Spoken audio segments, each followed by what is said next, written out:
Hey there, you looking kinda cute. Please consider subscribing and check out our Patreon for more. Enjoy the video. Adam settled into his usual seat near the back of the bus, resting his briefcase on his lap. He gazed out the window as the city rolled by, the morning sun glinting off glass office towers. At the next stop, a group of feminine men climbed aboard, laughing and joking with each other. Adam couldn't help but notice their youthful exuberance. Their hair was artfully styled, some with long bangs swept to the side. A few had subtle makeup, just a touch of mascara or lip gloss. They wore tight jeans that showed off slender legs and small waists. Adam was struck by their feminine grace, the way they gestured with delicate hands, the lilt of their voices. One of the feminine men caught Adam's eye and smiled, his eyes sparkling. Adam quickly looked away, feeling self-conscious. He didn't want them to think he was staring. As the bus rumbled along, Adam's thoughts turned to his own teenage years.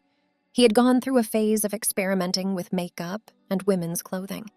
Nothing too drastic, just some foundation to smooth out his complexion, a swipe of mascara, and the occasional pair of fitted jeans borrowed from his sister's closet. He remembered the thrill of it, followed quickly by shame if anyone noticed. His traditionally minded parents would have been horrified. Adam never went as far as fully crossdressing. He conformed to societal expectations of masculinity, just enough to avoid judgment from others. But he often fantasized about having the freedom to express his feminine side. What would it be like to wear soft fabrics that hugged his slender frame? To walk with graceful steps in heels? To style his hair in lush waves? As an adult, Adam had learned to ignore his unorthodox impulses, but seeing this carefree group of feminine men stirred up old feelings and desires. They seemed so comfortable embracing both traditional masculinity and femininity. Adam envied their confidence. At the next stop, most of the feminine men stood up to disembark. As they filed past Adam, one of them paused and turned back. "Nice briefcase," he said with a sly smile. "Very stylish." Adam's cheeks flushed. "Oh, thanks," he stammered. The young man's eyes crinkled in amusement. Then he waved and bounced off the bus, catching up with his friends. Adam let out a breath he hadn't realized he'd been holding. The encounter left him rattled.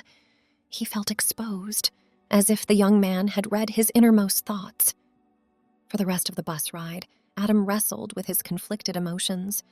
Part of him longed to join those feminine men, to recapture that feeling of freedom he'd had as a teenager.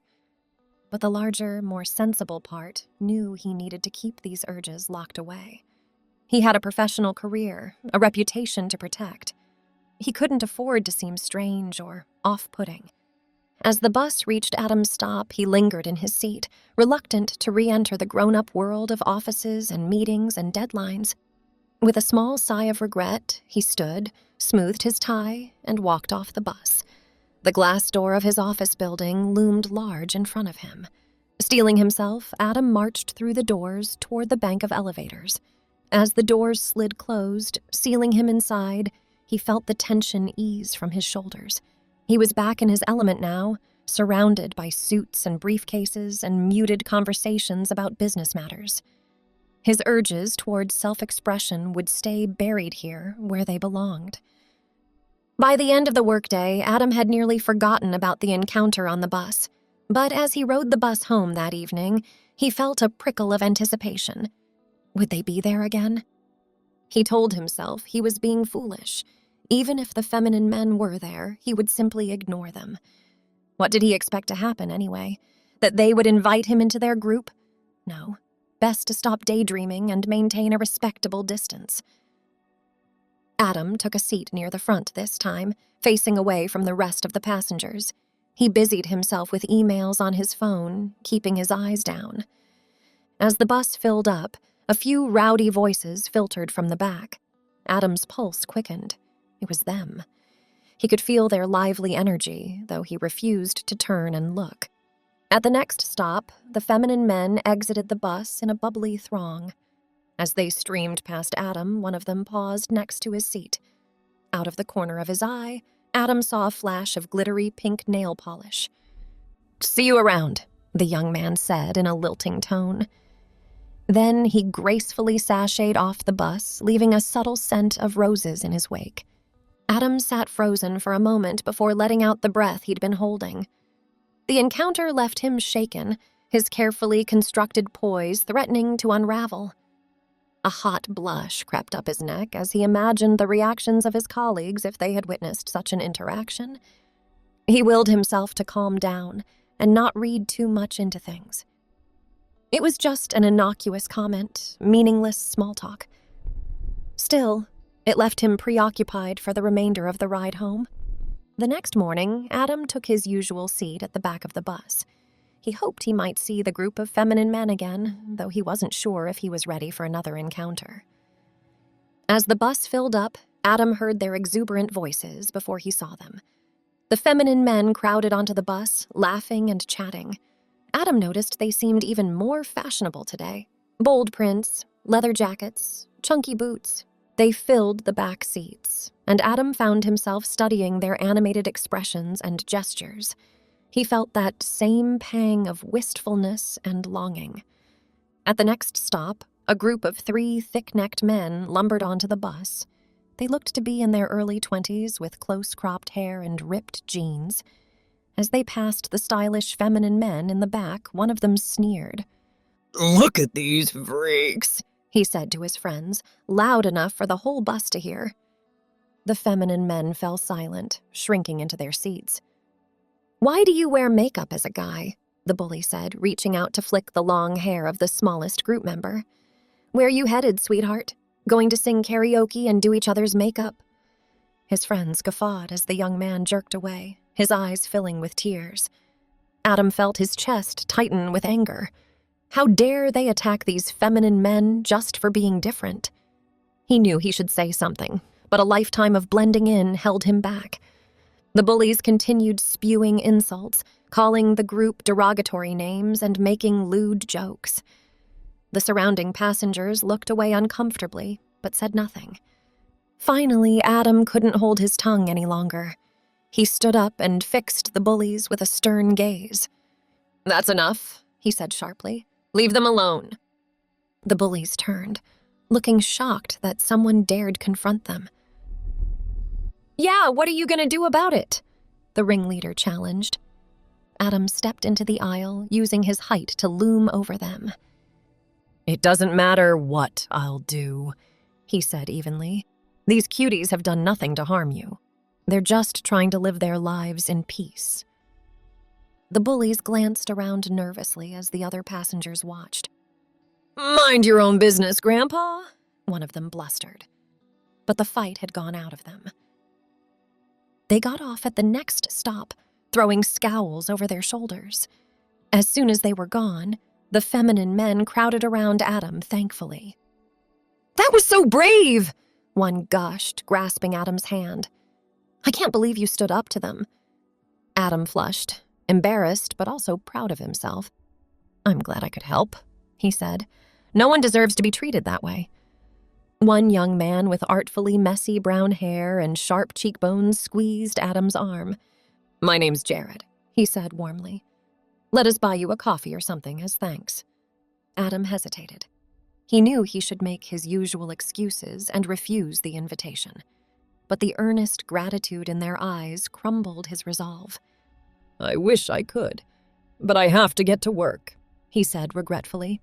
"Maybe another time." Jared nodded in understanding.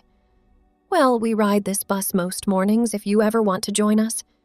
The offer hung temptingly in the air as Adam said his goodbyes and exited the bus. He spent the rest of the day in a distracted haze, Jared's words echoing in his mind. Over the next few weeks, Adam found himself looking forward to his morning bus ride with an eagerness that unsettled him. He both anticipated and feared seeing Jared and his stylish friends again. Sure enough, they continued riding the bus at the same time each weekday. Jared always greeted Adam with a dazzling smile, patting the seat next to him in invitation. Adam always politely declined, unsure if he was ready to fully enter their world. At night, Adam lay awake thinking about the group of feminine men. His mind spun fanciful scenarios in which he joined them for a day on the town, browsing vintage shops, getting makeovers, drinking cocktails at a trendy cafe. He imagined connecting with them on a profound level, feeling truly seen and accepted. But then morning would come, and Adam would put on his suit, comb his hair neatly to the side, and go about his plain, respectable life. The divide between his public image and private yearnings seemed to be growing wider each day. A few months after the bullying incident, Adam was running late for work when he boarded the bus one morning. He had no time to dwell on fantasies today. He needed to catch up on emails before his first meeting. He was jarred from his focus when raucous laughter erupted from the back. Adam glanced up to see the bullies had returned, taunting Jared and his friends with even more vulgar insults than before. Jared caught Adam's eye, his expression pleading for help. The other passengers averted their gazes, unwilling to get involved. Adam felt that now familiar protective anger rise up in his chest. Before he even made a conscious decision, he was striding down the aisle toward the altercation.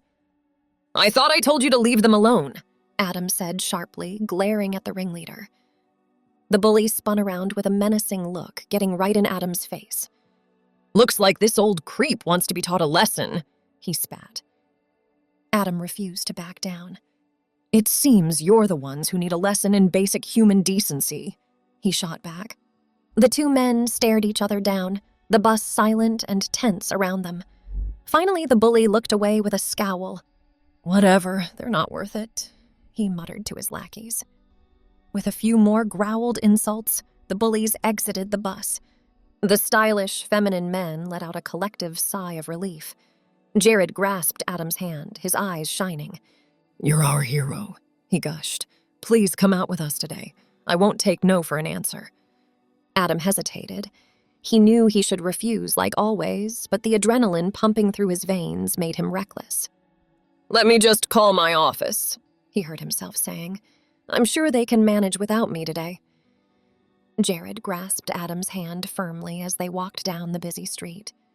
Adam felt a thrill rush through him at the public display of affection.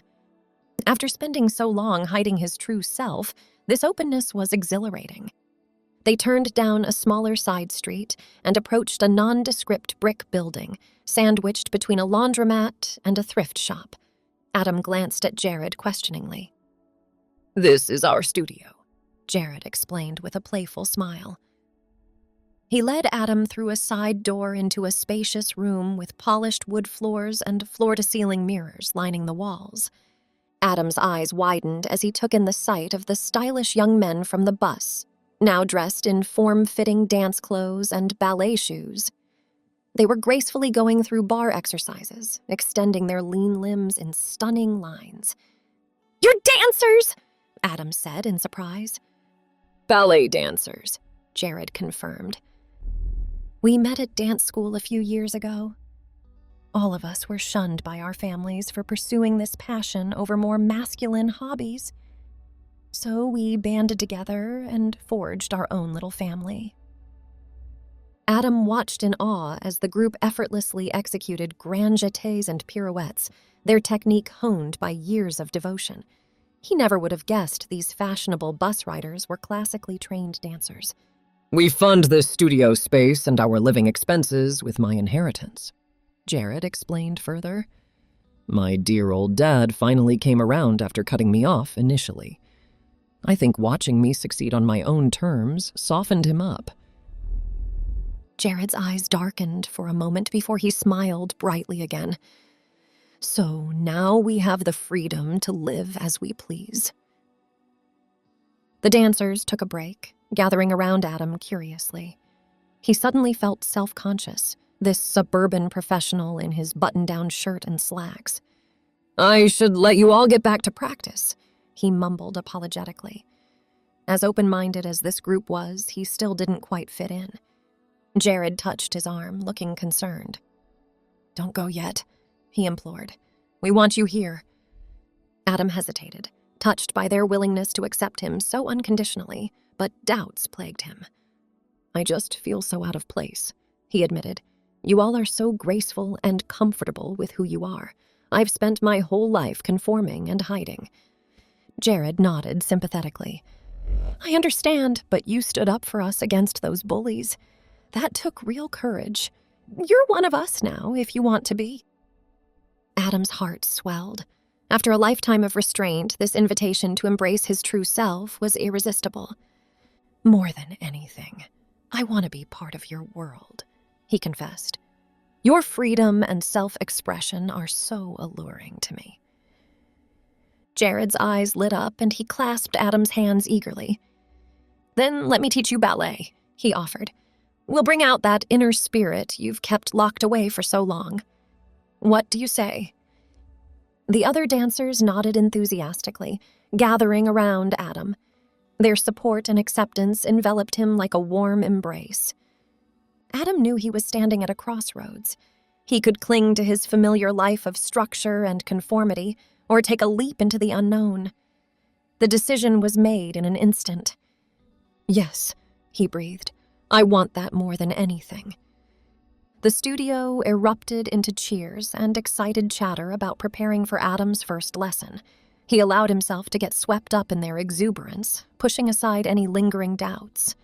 Jared and the others insisted Adam go home early from work that day, claiming they needed time to get everything ready.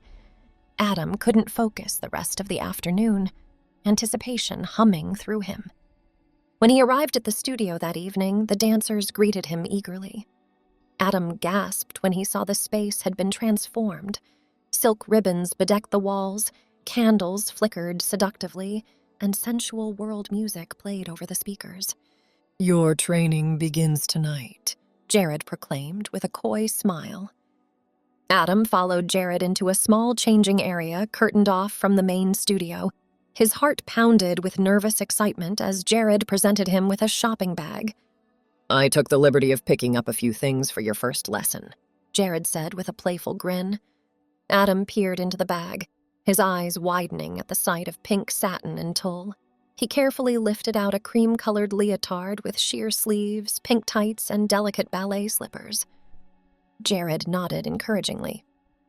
"Go ahead and change. I'll give you some privacy." As Jared slipped outside, Adam's hands trembled. The satin leotard felt cool and silky against his skin. He pulled on the pale pink tights, the stretchy material hugging his legs. Adam stared at his reflection in the mirror, hardly recognizing himself. The clothing transformed his solid frame into something graceful and elegant. Jared peeked back into the changing area, his eyes lighting up. "You look exquisite," he exclaimed. Taking Adam's hand, he led him out to the studio. The other dancers gasped and broke into delighted smiles when they saw Adam. He flushed under their admiring looks. "One more touch," Jared said, reaching into his dance bag. He pulled out a small pink tutu trimmed with ribbons. With great care, he fastened it around Adam's waist. The wispy tutu swayed delicately with each of Adam's movements.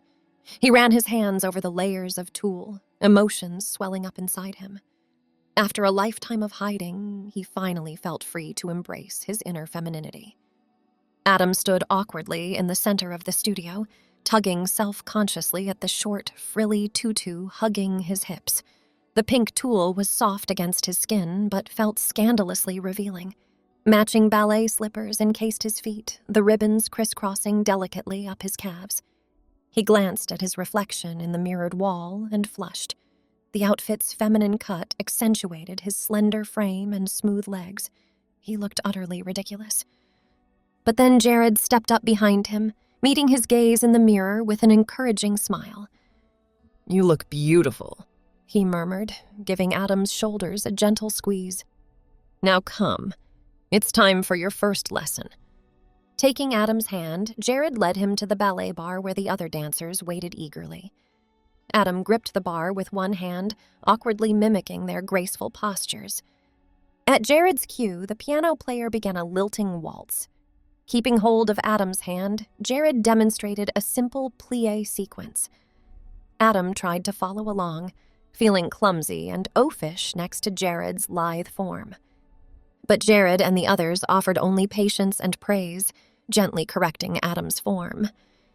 Their acceptance soothed his self-consciousness.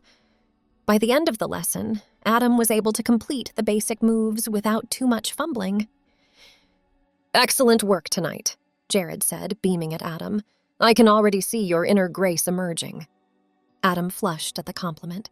As the other dancers dispersed, Jared drew him into an embrace. Adam stiffened for a moment, then relaxed into the warmth of Jared's arms. Being held so tenderly made Adam feel cared for in a way he hadn't realized he craved. Over the next few weeks, Adam continued joining the dancers for evening lessons. Bit by bit, his technique improved until he could confidently execute jetés and pirouettes alongside them. He no longer felt ridiculous in his tutus and tights. Instead, the clothing made him feel pretty and free. Outside the studio, Adam still maintained his professional persona: crisp suits, neat haircuts, polite reserve.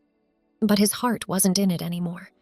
His thoughts constantly drifted to the dancers and the exhilaration of leaping across the studio without restraint. One evening after class, Jared took Adam's hands, gazing at him intently. "Why do you still waste your days at that office?" he asked. "You belong here with us now." Adam sighed. As tempting as it was, could he really leave his stable career to join the troupe full-time? Jared seemed to read his hesitation. "You've spent so long living for others' expectations," he said gently. "Don't you want to finally live for yourself?" The truth of Jared's words resonated within Adam. He realized his conventional life had always felt more like an obligation than a choice. But here, he felt free to embrace his true passions. The next day, Adam marched into his manager's office and resigned effective immediately. His boss's mouth fell open in shock, but Adam stood firm. For the first time, he felt aligned with his authentic self. Quitting his job meant letting go of his apartment and posh lifestyle too. But Adam found he didn't mind. The dancers had an extra room in their communal housing, which they welcomed him into happily. Fully immersed in the troupe now, Adam adopted their style as his own. By day, he wore intricate eye makeup, flowing skirts, and dangling earrings. At night, he lost himself in their avant-garde performances, moving with sensuous grace to pulsing club beats. As they strolled through the artsy downtown district, the dancers openly flirted and touched. Adam happily joined in, linking arms with Jared as they window shopped, playing with Jared's hair as they sipped coffee. He relished these public displays of affection he'd always forced himself to avoid before. Out around town, they attracted their share of sneers and judgmental looks. But Adam paid the disapproval no mind. He was too blissful being his true self to care what others thought. Thanks for watching. Be sure to check out Patreon for a lot more content and early access to YouTube videos.